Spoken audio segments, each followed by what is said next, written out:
Be Wealthy and Smart, episode 724.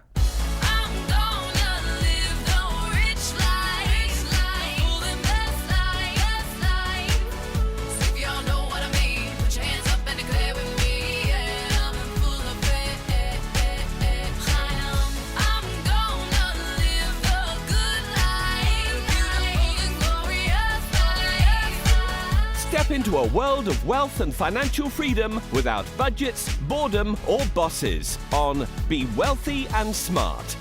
And now, here's your host, Linda P. Jones. Welcome to Be Wealthy and Smart. I'm Linda P. Jones, America's Wealth Mentor, empowering women and men worldwide to financial freedom. On today's show, we're going to talk about why the Nasdaq 100 beat the other indexes. And by that, I mean the Nasdaq 100, the 100 largest technology companies in the United States, outperformed the S&P 500 and the Dow Jones. Why? Well, there's a good reason for this, and that's what we're going to talk about today. And this comes to us from Investors Business Daily. And we also want to acknowledge that Nasdaq 100 is the fifth ETF to hit $100 billion in assets. So it's a massive ETF managed by Invesco. Invesco had the foresight to take the top 100 technology companies and put them in their own ETF. That way you're not buying the entire NASDAQ, you're buying the biggest of the big, the most successful tech companies, and you have a basket of 100 when you invest in the QQQ. So this article was written by Matt Krantz, and it says, "Forgive NASDAQ investors for not seeing the pain most others are feeling.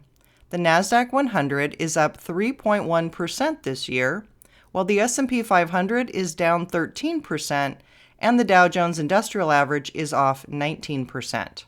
Now this is as of May 18th, 2020. Why is the Nasdaq 100 thriving while most portfolios are sagging? Half of the Nasdaq 100's top 10 stocks this year, such as technology play Zoom Video, automaker Tesla, and biotech Seattle Genetics, aren't in the world's most popular index, the S&P 500 yet. And not one is in the Dow. I want to pause there and just remind you that the Dow is made up of only 30 companies. It's the industrials, and it is the oldest index. So they tend to be more value-based companies, and they don't have a lot of technology companies in the Dow. In fact, when you look at the 30 stocks in the Dow, there are two stocks that are tech stocks, Cisco and Intel. The article goes on to say, "The rising fortunes of the Nasdaq 100 are a reminder of how the coronavirus stock market rally is minting new leaders. Investors are pouring into the Nasdaq 100 index in the form of Invesco QQQ Trust, symbol QQQ, to get exposure. The QQQ Trust in May topped more than $100 billion in assets," said Todd Rosenbluth, head of ETF and mutual fund research at CFRA. "It joins just 4 other ETFs with assets that large," he says. Strong $9 billion inflows plus an April rally put QQQ in an elite club of large ETFs, he said, and no other ETFs are anywhere close. CFRA thinks the fund will continue to swell in size as the stocks remain appealing, he said. Some investors assume the Nasdaq 100 is just a tech-laden index, and some of that widely held opinion is understandable. QQQ holds the 100 most valuable non-financial Nasdaq stocks. Many technology companies play an important role in the ETF. For instance, the top Nasdaq 100 stock this year, up 146%, is video calling firm Zoom. And the most important stock in the Nasdaq 100 is also a tech stock, Microsoft. Microsoft, valued at $1.4 trillion, holds a larger weight in the Nasdaq 100 than any other, nearly 12%. All right, I want to pause there and just say, wow, one stock, Microsoft, makes up 12% of the value of the Nasdaq 100. Why is that important? Well, you have obviously a lot of weight riding on that one company. So 12% of your investment value is reliant on just one company. So Again, this being a sector ETF, you're invested in one sector, technology, and that means you're not diversified into other sectors. So you're more likely to do well when technology is doing well and do worse when technology is not doing well. But in this case, you're also reliant on whether Microsoft is doing well or not, just something to note. It goes on to say technology stocks account for 47% of the Nasdaq 100. That's higher than the tech sector's 27% weight in the S&P 500 and 26% weight in the Dow. But that means more than half of the QQQ ETF's value comes from sectors outside of technology, Rosenbluth said. The communication services sector accounts for 20.4% of the Nasdaq 100, followed by 15% in consumer discretionary and 6% in consumer staples. In fact, just 3 of the Nasdaq 100's best 10 stocks this year are techs: Zoom, NVIDIA, and PayPal. Tesla, which is up 89% this year, and the Nasdaq 100's second best stock, is in the consumer discretionary sector. And Nasdaq 100's third best stock this year, up 86%, is insulin device innovator with top-notch management, Dexcom. It's in the healthcare sector. But then there's healthcare member Seattle Genetics, up 42% this year, making it the 5th best Nasdaq 100 stock this year. It's not in the S&P 500 yet. The QQQ is an easy way to expose a portfolio to new ideas and innovation, as it's less restrictive than other big indexes. Tesla, for instance, at $150 billion, is valuable enough to be the 64th largest stock in the S&P 500, said Nicholas Colas, co-founder of DataTrek Research. But Tesla isn't likely to meet the S&P 500's requirement for a 4-quarter profit run anytime soon, Colas says. Innovative new companies are critical to returns. So I want to pause there and just make sure you caught that. And that is that in order to be admitted to the S&P 500, there's a requirement that the S&P has, and that is you have to have 4 quarters of profit. Well, since Tesla doesn't have profits yet, it can't qualify to be in the S&P 500. So it doesn't have that requirement to be in the QQQ. And so it's in that index, but it's not in the S&P 500 yet. When Tesla gets 4 quarters of profits, it's very likely to be added to the S&P 500, I would imagine. The article goes on to say, Microsoft, Apple, and Alphabet, or Google, all had similar market caps in 2010 as Tesla has just now, and collectively, they make up 23% of all the gains in the S&P 500 over the last decade, Colas said. Their performance is what made the S&P 500 compound over the last decade at 13.4% instead of 10.4%. So I want to pause there because we always talk about compounding and how important getting our compounding rates as high as possible is.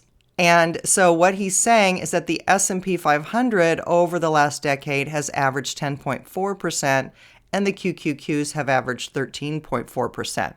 Now, does that mean it's going to continue into the next 10 years? Not necessarily.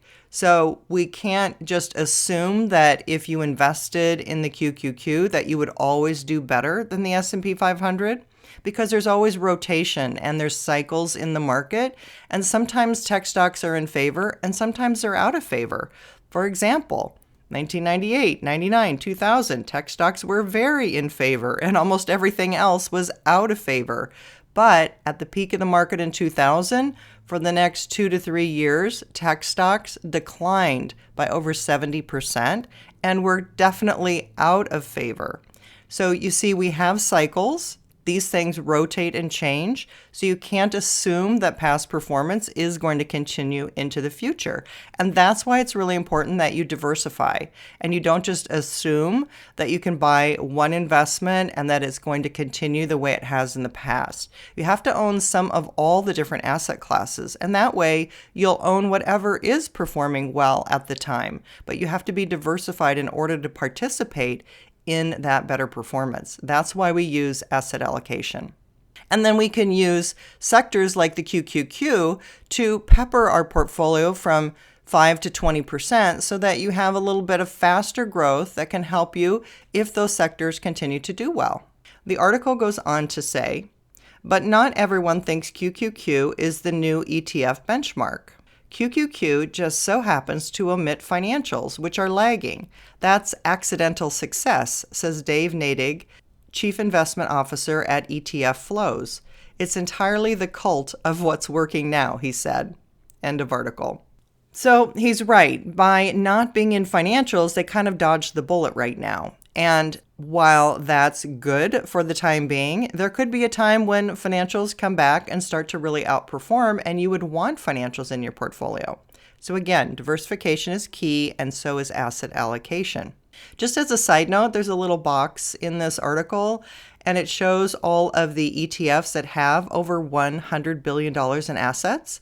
So just to review with you, the largest ETFs out there include the Spider S&P 500 ETF, symbol SPY. That has over $260 billion in assets. That is the largest ETF in existence. The second largest is the iShares Core S&P 500, symbol IVV. That has $183 billion in assets. Then the Vanguard Total Stock Index ETF, symbol VTI, and that has $134 billion in assets. The Vanguard S&P 500 VOO, that has $133 billion in assets. And finally, the Invesco QQQ, symbol QQQ, assets of $102 billion. So those are your top 5 largest ETFs, with most of those really being basically large cap growth or S&P 500 oriented. So it's really interesting that it's the first one that's not just a general S&P 500 or large cap growth portfolio.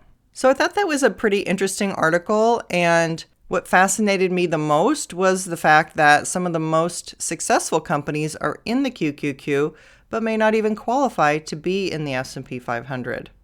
If you haven't subscribed to Be Wealthy and Smart, hit the subscribe button and you'll be notified as soon as new podcasts are available. And don't forget, our whole wealth mentoring library is on my website at lindapjones.com/podcasts. There is a search bar, and you can search for whatever topic you want to know more about and use that for your wealth building knowledge so that you can have financial freedom faster. That's all for today. Until next time, live the good life and be wealthy and smart. Thank you for listening to Be Wealthy and Smart with Linda P. Jones. Share the wealth and tell your family and friends about the show.